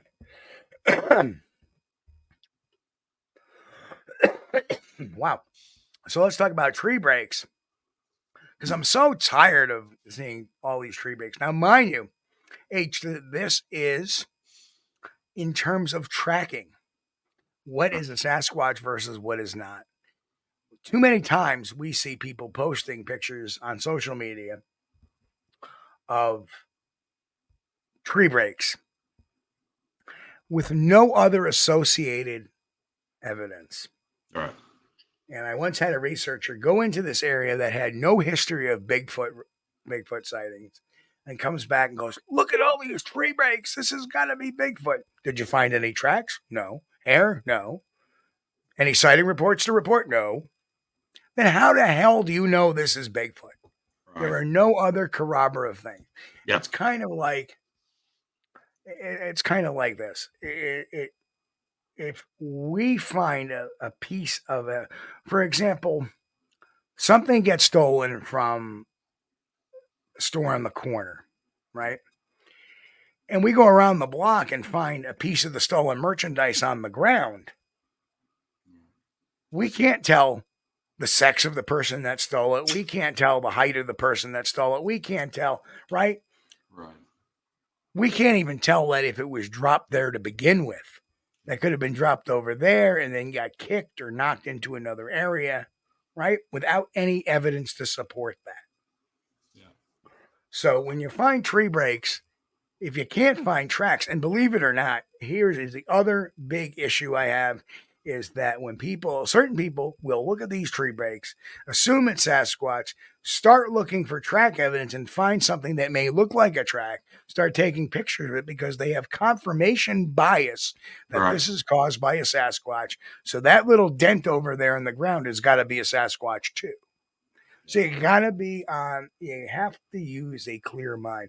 The first piece of evidence you should always look for is the track, not the break. You got to find a track way, not one. If it becomes a little different, if 100 yards away there was a Bigfoot sighting last week, that becomes a little more.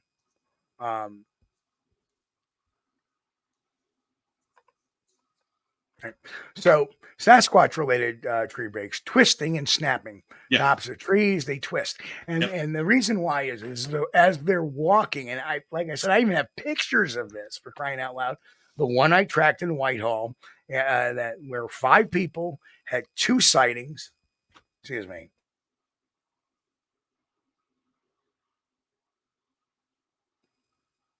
Where 5 people had 2 sightings over the course of a half hour. 3 people initially, followed up by 2 people a half hour later in the same area, very within feet. And where the tree breaks were, as it's walking, it's grabbing the branches and pulling them down. And as they pull them down, they're rolling their wrist, and it's snapping the branches. So what do you have? You have these branches at the 6-foot level, because that's about where a 7-foot, 8-foot creature's shoulders would be. And it's pushing those branches out of the way. And as it's pushing them, it's rolling them. And as it's rolling them, it's snapping them and twisting them. Yeah. That's where tree breaks came into. That's what the tree breaks that people in the 50s, 60s, 70s, 80s, 90s were talking about. Social media went crazy when tree breaks, and they're looking for every single tree break they can find and try to attribute, because of confirmation bias, to a Sasquatch. Yeah. First, you got to have the tracks. Once you got the tracks, then you can start looking up for tree breaks, because I think these things are smart. Okay. They know they've only got 2 eyes. And if they walk through the woods and they got brush, a tree limb smacking them in the eyeball, they're going to lose one. So the smart thing to do would be to, kind of push that stuff away from your head. And, who knows why they twist. I don't know why. Wow. Kaiju Ninja, you have to look for that twist at the 6-foot level. 5'9", 5'7", 6 foot. 6'5", 7 foot. You got to look for those tree breaks. Got to be up, and they're twisting. If you are, and I will say this: say the twist, you can't really see the twist, because every once in a while a tree will break off, but it'll fall down, so you really can't see the twist. Right. You may not miss a twist. If you're having consistent breaks at that level, something large has moved through that area. Right. And I've seen that probably half a dozen times in 25 years off of Bigfoot report sightings. And like I said, the one in the Whitehall area, I tracked that from the woods right down to the road where it, and that's where I lost it. If you can find a trackway to follow, you will see tree breaks, tree twists. You will see it. You will see it. Trees are amazingly resilient, right? Yeah. And I love, and again, folks, you want to come back to it, feel free to screen grab this slide. That way you have a good, because this will talk about aging tree breaks. And with aging tree breaks, you'll have presence or absence of sap, its color. You'll see a tree that where the break had occurred, you'll see a discoloration in the area of the break. And that's because a tree's blood is the sap. And when it loses its sap, it becomes brittle and it breaks. Right now, I'm not saying that a Sasquatch may grab a tree and snap one off occasionally as a show of as a display, as an aggression display. I've been in the woods too, where I've heard a tree get toppled, with some walking around it, and then you hear. Now, could it be a bear? Absolutely, but given the area in history of the Sasquatch sightings and lack of bear. You tend to say, well, it could be, but I mean, definitive, no. Maybe corroborative. It's something you put in the book and just star it. Yeah. But, as far as the tracking, and this is all about tracking, people can't tell. Pat Mom's got a good point. Said in Missouri, it was amazing to see trees look like they were completely pushed over. There was a tree or limb breaks. A lot of what I was shown by so many people who say it's Bigfoot was actually completely natural, and that's correct. True. Absolutely. That's true. A lot of breaks that are completely natural. And you'll see these pictures on the web of all these bent over trees, and you look where they are. Oh, well, they're in. No offense, Don. They're in Maine. They're in New Hampshire. They're in Minnesota. They're in Illinois. They're in Ohio. They're in Pennsylvania. They're in Montana.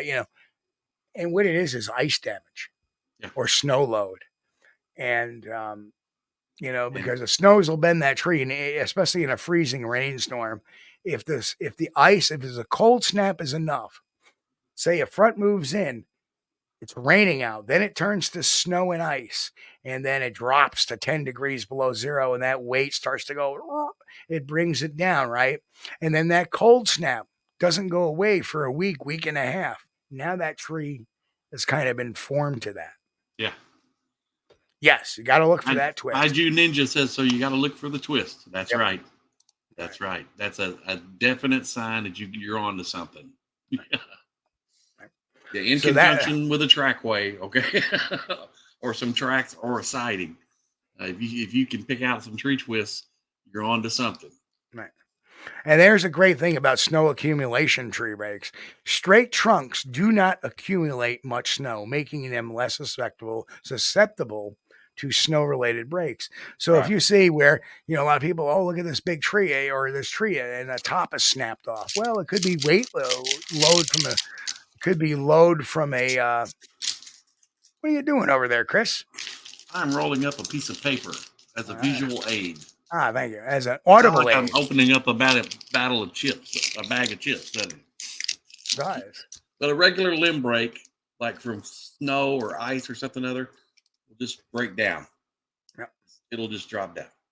When a Sasquatch tree twist, this thing will be like twisted and then down. Broken down. Yep. Exactly. So it's easy to spot the difference. I'm sorry about making all that racket, Steve. No. I was wondering where it was going. Chris, can you just talk a little bit more about? I'm going to see if I can pull up that picture. Okay. Yeah. So if you can get a trackway, or there's a sighting report that somebody recently saw one, and you go to that area where it was at, and then you find some tree twists up around, between 5 and 6 feet off the ground, or maybe even 7. Depending on how tall this thing was. If you find that twist, it'll be twisted and then broke. And it's evident. It's easy to see. It's not hard to spot. A regular limb break will just break down, just like I showed on the paper. When these things, for some reason, and I have no idea why, for some reason they twist the limb and it break it down. And it's easy to spot that twist. There you go.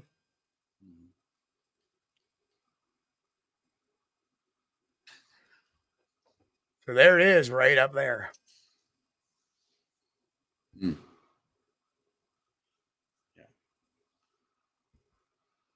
Very cool. And there is a slight twist in that one, too. Yeah.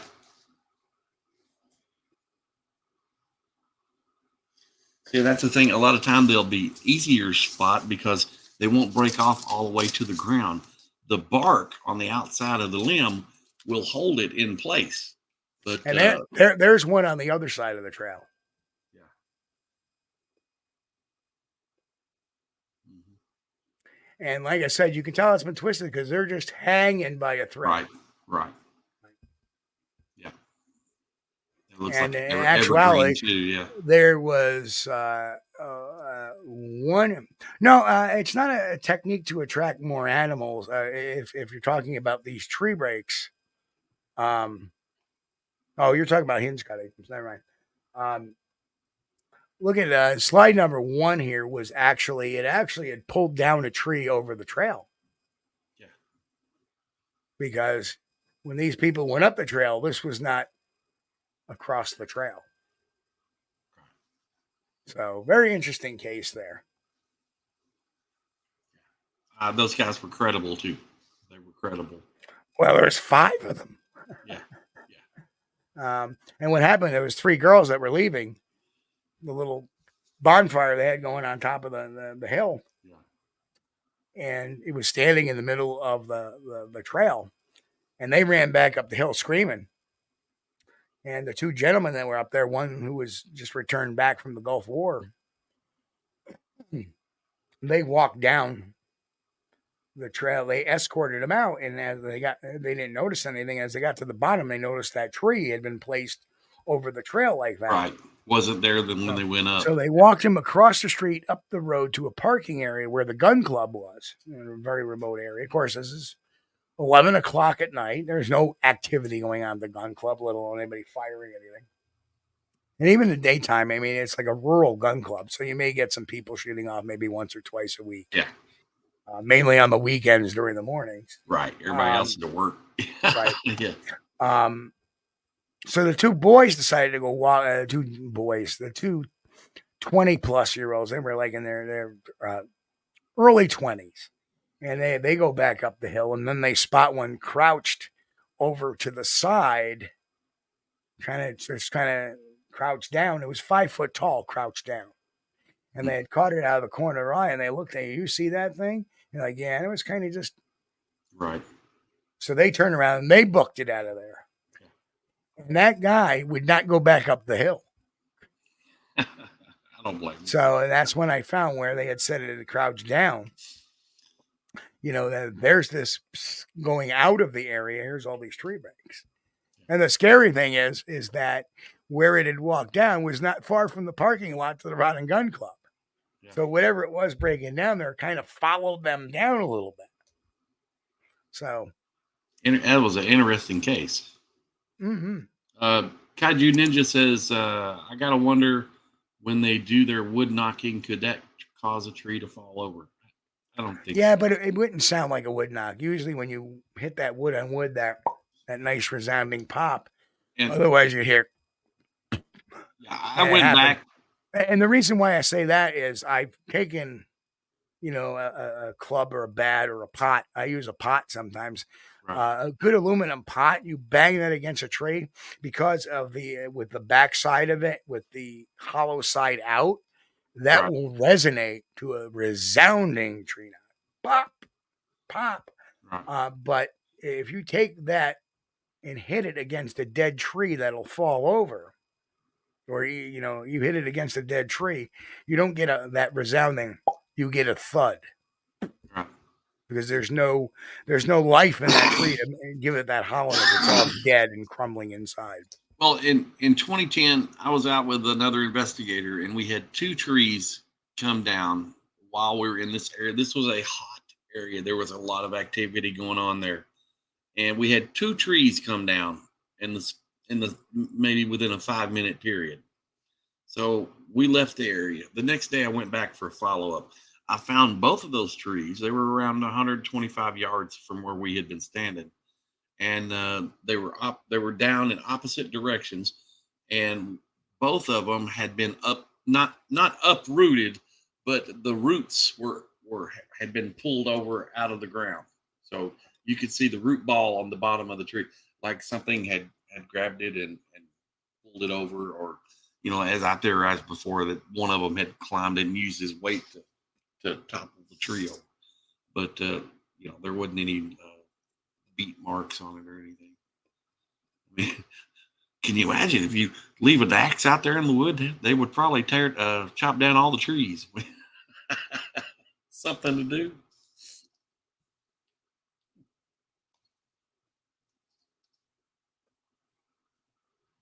There was a lot of bark missing from that tree too. That was freshly peeled off. I think they ate that. Well, if you're still out there, like the whole medulla thing, that's, like I said, that's really subjective. I mean, unless you have a decent sample of proven Sasquatch hair, which we don't, because you can't even prove Sasquatch exist right now. So that's why hair is kind of a slippery slope. As far as the medulla, no medulla, anything like that. I think it was more interesting to look at the statistics of what the witnesses had seen than that.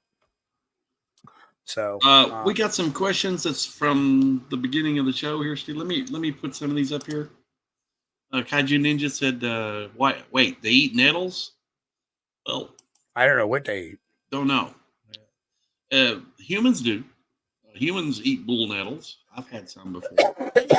And, you just boil them up. But I don't know if they could eat them green, especially, with the little stickers on there. If those aren't soft, those would be pretty rough. But I suppose they could eat about anything that grows wild. They would. They would, yeah. Let's see.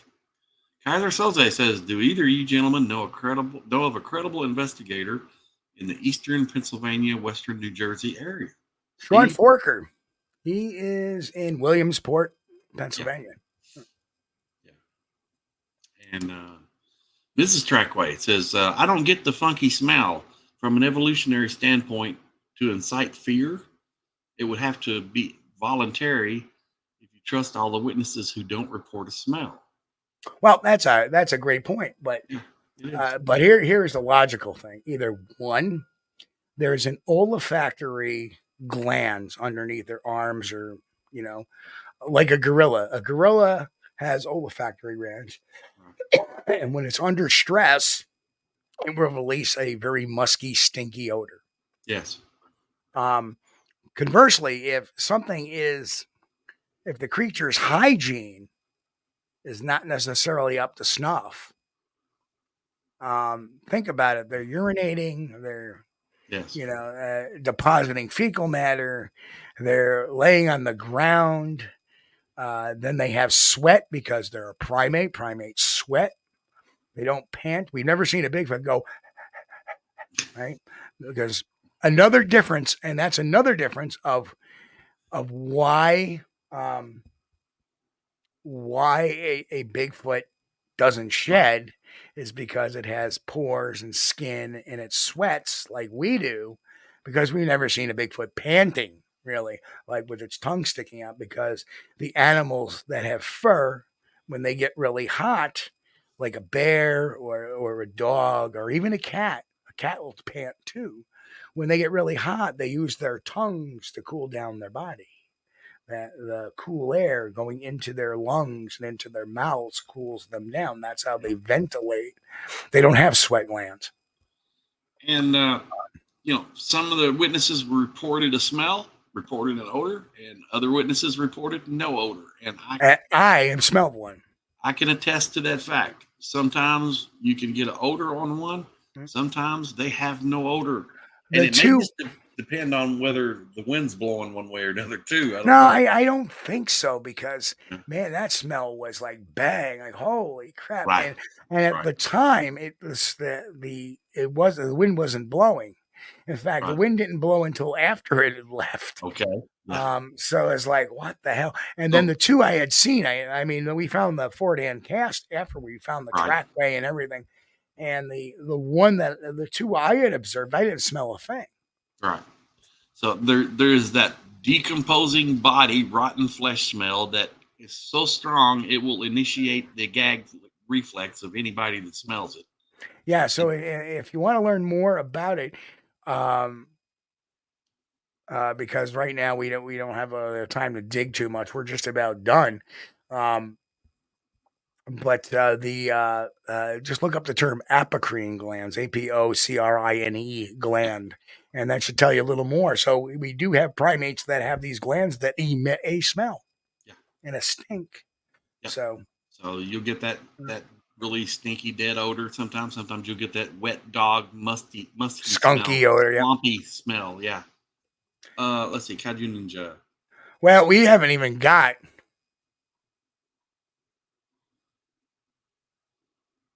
Kaiju Ninja says, why do you think sometimes we find one print instead of a trackway? Substrate, not being a professional tracker and not learning how to find the partial tracks. Because if something is laying down a full track, it doesn't mean the next step is going to be a full track. It may be a partial. Right. And like when I followed that thing due to the breaks in the brush, I didn't find any tracks, but I found a lot of impressions. Yeah. Some were full size, but there was no definitive shape. So sometimes it depends on the substrate. And they can change how their foot depends on how they're walking, what kind of track they'll leave. Right. And let's say they're leaving partial prints and it makes a turn, you may miss it. Mm-hmm. So, common misinformation about Bigfoot. We're going to go real quick here. Okay. Because we got literally 4 minutes left to show. Okay, we're gonna run a little over tonight. So, the big thing, common misinformation about Bigfoot, that, here's my number one pet peeve, is that Bigfoot can see trail cameras because they can see the IR. Well, number one, trail cameras do not constantly emit infrared light. They only emit the infrared light when the camera is triggered. Right. So that is a complete myth and it's debunked by science and mechanics of how these cameras are built. Now, maybe do they hear maybe an ultrasonic or type of whir from the electronics? Maybe, but here's the thing: I have a problem with that. Is that if the camera is in a passive mode, it's not really emitting anything. It doesn't emit it until it's time to take the picture. Right. So that's another mechanical thing that's not completely. Primates are not really known for their sense of smell or hearing either. Now, here's a very interesting question: burying their dead. And I feel they do not, because they would have unearthed some remains over the past 300 years. We have such extensive construction here in the United States. Now you say, well, where? Listen, in the 1700s, cities weren't there. We dug all those up, and we're still constantly digging. We're still creating new areas. We're still, even in my own area, that very well could be the meatloaf. So to me, burying bones and burying dead is meant for the purpose of preserving the bones or preventing scavengers from taking the bones. And that's why Homo erectus started doing that. They didn't want they didn't want to leave a body out there and have a saber-toothed tiger come over there and grab the body and drag it off to eat it. So that's why they started burying their dead, and eventually it became a ritual, And if Sasquatch buried their dead, we'd be finding their bones. We'd be digging up bodies. We would be finding patches of hair in the ground. We would see the fresh unearthed dirt. Right? They got to dig. How are they digging these holes? They would have to dig them pretty deep for us not to find them. Right? So we don't have that. The fact is that when Homo erectus and Homo sapiens dig their graves, a lot of times we have to use backhoes now. Homo erectus, they didn't bury their dead too deep. But as Homo sapiens, we bury them deep. Why? Because of soil erosion, because of rain, because of all that. Not only do we have predators that might take them, but we may have, rain and erosion that will make these bodies come up to surface. And there's been some 1800 cemeteries that weren't, dug to par, which is 6 feet at least, that where the bodies or coffins have popped back up. So the reason why, and a lot of times too, if you think about it, what if a Sasquatch dies in the wintertime? How the hell are they digging up that frozen soil in January or February of the month? Right. So it makes no sense because they're not using tools. We know they don't use complicated tools. What are they using? A rock? It's going to take a lot of rock digging to get a substantial hole to put a 7-foot, 660-pound creature into it. And then not somebody stumble upon a mound or, That's the thing. Yeah. It boils down to speculation. That's one of the reasons I don't like to get into how do they dispose of their dead. It doesn't make a lot of sense. And the biggest fact is that if they bury their dead, some contractor somewhere, some highway crew, somebody putting in water lines, they would have found their bones. But anyway, with that, one other quick fact is that based on extrapolation of from human strength, Sasquatch is estimated, and this is again data based upon height, weight, and and from weightlifting statistics by weightlifters, that's capable of lifting at least 1,300 pounds. And that makes a lot of sense because in the very first sightings that started to make the waves back in 1958, the whole logging crew with Jerry Crew and folks, they were reporting that 50-gallon drums were being tossed around.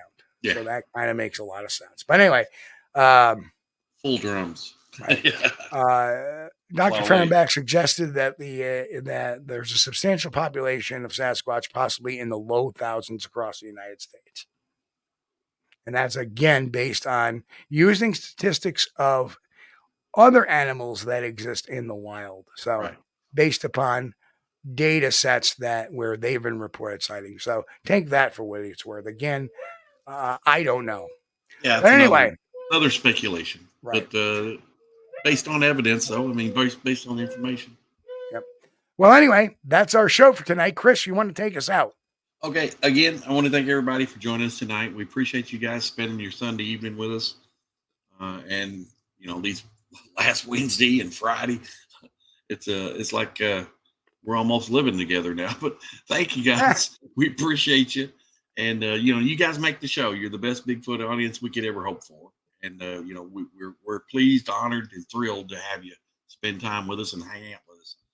If it's the first time watching, make sure you punch the subscribe button, punch the like button on the way out if you hadn't already. And we really appreciate you guys.